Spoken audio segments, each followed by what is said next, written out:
नमस्कार। इस वीडियो में हम EFI सिस्टम के इलेक्ट्रॉनिक सर्किट डायग्राम के बारे में जानेंगे। इलेक्ट्रॉनिक सर्किट डायग्राम से पहले हमें यह समझने की जरूरत है कि सर्किट डायग्राम क्या होता है, उसके उद्देश्य क्या होते हैं, इसकी जरूरत क्यों होती है और इसके मुख्य हिस्से क्या होते हैं। एक सर्किट डायग्राम ब्लॉक डायग्राम या लेआउट डायग्राम होता है। ये उपयोग किए गए वास्तविक वायर कनेक्शन को दर्शाता है। सर्किट डायग्राम का इस्तेमाल इलेक्ट्रिकल और इलेक्ट्रॉनिक उपकरणों के डिजाइन और मेंटेनेंस को बताने के लिए किया जाता है। अब बात करते हैं कि इलेक्ट्रिकल सर्किट में चार मूल तत्व कौन से होते हैं। एक ऊर्जा स्रोत यानी AC या DC, एक कंडक्टर यानी वायर, एक इलेक्ट्रिकल लोड और कम से कम एक कंट्रोलर या स्विच। EFI सिस्टम के महत्वपूर्ण घटक कौन से हैं ये भी जान लेते हैं।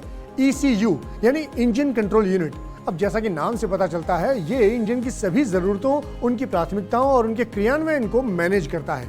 इन जरूरतों में एक्सेलरेटर, पैडल पोजीशन और मिक्सचर कंपोजिशन के लिए एग्जॉस्ट सिस्टम शामिल होता है।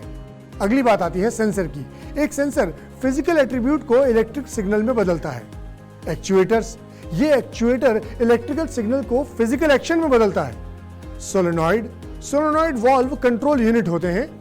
जब बिजली से इसे ऊर्जा मिलती है या खत्म होती है तो ये बंद होता है या चालू। इस प्रकार ये फ्लूइड या एयर को बहने देता है और फिर इन्हें रोक देता है। अगली बात आती है माइक्रो रिले की। माइक्रो रिले स्विच को ऑन या ऑफ करते हुए इलेक्ट्रिकल सिग्नल को प्राप्त करता है और इसे दूसरे उपकरणों तक पहुंचाता है। EFI घटकों के लोकेशन, इनके कनेक्टर पिन और सर्किट वायर कनेक्शन के बारे में जानकारी। ECU, ये चेसिस पर लगा होता है और या फिर ये थ्रॉटल बॉडी का इंटीग्रल पार्ट होता है। थ्रॉटल पोजीशन सेंसर, ये थ्रॉटल बॉडी पर लगे होते हैं या कभी कभी ये ECU के इंटीग्रल पार्ट होते हैं। ये राइडर के एक्सेलरेशन जरूरतों को ECU तक पहुंचाते हैं। इस सेंसर में 3 सॉकेट होते हैं और ये सभी ECU से कनेक्ट होते हैं।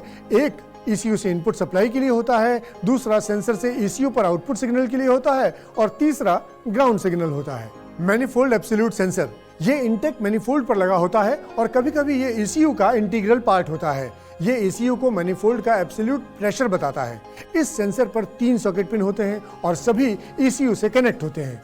एक ECU से इनपुट सप्लाई के लिए और दूसरा सेंसर से ECU पर आउटपुट सिग्नल के लिए होता है और तीसरा ग्राउंड सिग्नल होता है।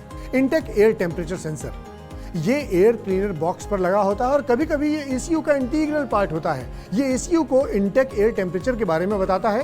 इस सेंसर में 2 पिन सॉकेट होते हैं और सभी ECU से कनेक्ट होते हैं। ये ECU से इनपुट सप्लाई के लिए होता है और दूसरा सिग्नल ग्राउंड होता है। रोल ओवर सेंसर, ये चेसिस में कहीं पर लगा होता है और कभी कभी ECU का इंटीग्रल पार्ट होता है। यदि वाहन का बैंकिंग एंगल सुझाए गए स्तर से अधिक हो तो ये इग्निशन को बंद करता है और इंजन पर फ्यूल की सप्लाई रोकता है। इस सेंसर में 4 पिन सॉकेट होते हैं जिसमें से 3 पिन एक्टिव होते हैं और सभी ECU से कनेक्ट होते हैं। एक ECU से इनपुट सप्लाई के लिए होता है, दूसरा सेंसर से ECU पर आउटपुट सिग्नल के लिए होता है और तीसरा ग्राउंड सिग्नल होता है। इंजन ऑयल टेम्परेचर सेंसर, ये सिलेंडर बैरल पर लगा होता है और ये ECU को इंजन ऑयल टेम्परेचर की जानकारी देता है। इस सेंसर में 2 पिन सॉकेट होते हैं और सभी ECU से कनेक्ट होते हैं। एक ECU से इनपुट सप्लाई के लिए होता है और दूसरा सिग्नल ग्राउंड होता है। अब बात आती है क्रैंक पोजीशन सेंसर की। ये मैग्नेटो के पास लगा होता है और ECU को पिस्टन पोजीशन और इंजन RPM की जानकारी देता है। इस सेंसर में 2 पिन सॉकेट होते हैं और सभी ECU से कनेक्ट होते हैं। यहाँ ECU से इनपुट सप्लाई के लिए एक स्विच होता है और दूसरा सिग्नल ग्राउंड होता है। अब बात आती है O2 सेंसर की। ये एग्जॉस्ट मैनिफोल्ड पर लगा होता है और ECU को एग्जॉस्ट गैस में ऑक्सीजन के प्रतिशत की जानकारी देता है।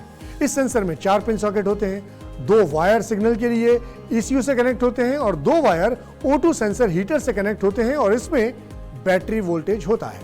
इंजेक्टर की बात भी कर लेते हैं। ये थ्रॉटल बॉडी पर या कभी कभी इनलेट मैनिफोल्ड पर लगा होता है। ये ECU से सिग्नल मिलने पर इंटेक मैनिफोल्ड पर फ्यूल स्प्रे करता है।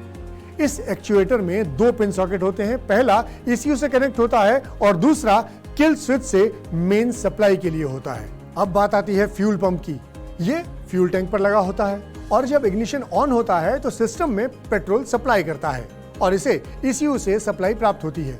इस एक्चुएटर में 4 पिन सॉकेट होते हैं और यदि pump assembly fuel level indicator के साथ होती है तो सभी के सभी एक्टिव होते हैं, और केवल पंप होता है तो 2 पिन एक्टिव होते हैं और फ्यूल पंप रिले के जरिए ECU से सप्लाई होता है।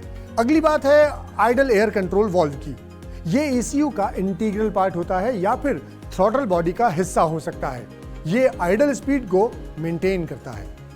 इग्निशन कॉइल, ये चेसिस पर लगा होता है और बैटरी से मिले वोल्टेज को स्टेप अप करता है और इसे स्पार्क पर भेजता है। इस एक्चुएटर में 2 पिन सॉकेट होते हैं। पहला ECU से कनेक्ट होता है और दूसरा किल स्विच से मेन सप्लाई के लिए होता है। अब एक महत्वपूर्ण जानकारी EFI सिस्टम घटकों के सर्किट संकेतों के बारे में जानते हैं, जो हैं ECU, EOT sensor, wire joint, wire crossing, cell या battery, chassis ground, signal ground, solenoid, switch, relay, bulb, alternator और फ्यूज। कुछ निर्माता आसान समझ के लिए इलेक्ट्रिकल सर्किट में कंपोनेंट ड्राइंग का इस्तेमाल करते हैं। इंजेक्टर से इंजेक्शन का वर्णन करने के लिए ECU सर्किट डायग्राम। जब इग्निशन की और किल स्विच ऑन होते हैं तब ECU मेन रिले को सप्लाई प्राप्त होता है और ECU को सप्लाई मिलता है। फ्यूल पंप रिले के जरिए ECU फ्यूल पंप से कनेक्ट होता है।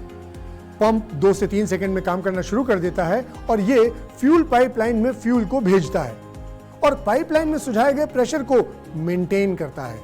जब वाहन स्टार्ट होता है तब ECU को अन्य सेंसरों से सिग्नल प्राप्त होता है ताकि वो इंजन RPM, वातावरण के तापमान, राइडर की जरूरतों और गियर पोजीशन को समझ सके। इन इनपुट के आधार पर ये इंजेक्टर सोलेनॉइड को ऑपरेट करते हैं, इंजेक्टर को ओपन करता है और इसके बाद स्प्रेइंग होता है। इस वीडियो में हमने EFI सिस्टम, इलेक्ट्रॉनिक सर्किट के घटकों और उनके बारे में जाना।